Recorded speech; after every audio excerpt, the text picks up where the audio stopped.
विधान परिषद निवडणूक महायुतीचा दणदणीत विजय। महाराष्ट्र विधान परिषदेच्या स्थानिक स्वराज्य संस्थांच्या 17 जागांसाठी झालेल्या निवडणुकीत महायुतीचे एकतर्फी विजय मिळवला। एकूण 17 जागांपैकी तब्बल 16 जागांवर महायुतीच्या उमेदवारांनी बाजी मारली। यापैकी 6 जणांनी महायुतीने आधीच बिनविरोध विजय मिळवला होता।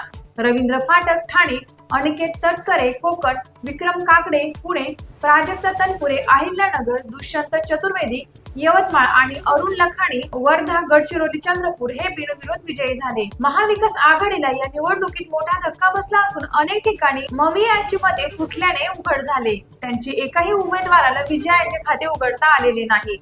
मात्र नाशिकमध्ये महायुतीला जोरदार धक्का बसला। भाजपचे बंडखोर उमेदवार गोकुळ गीते यांनी अपक्ष म्हणून निवडणूक लढवत शिंदे सेनेचे अधिकृत उमेदवार व विद्यमान नरेंद्र दराडे यांचा पराभव केला। या निकालामुळे भाजप आणि शिंदे गटातील तणाव वाढले असून नाशिकमधील पराभव शिवसेनेच्या जिव्हारी लागणारा ठरला आहे।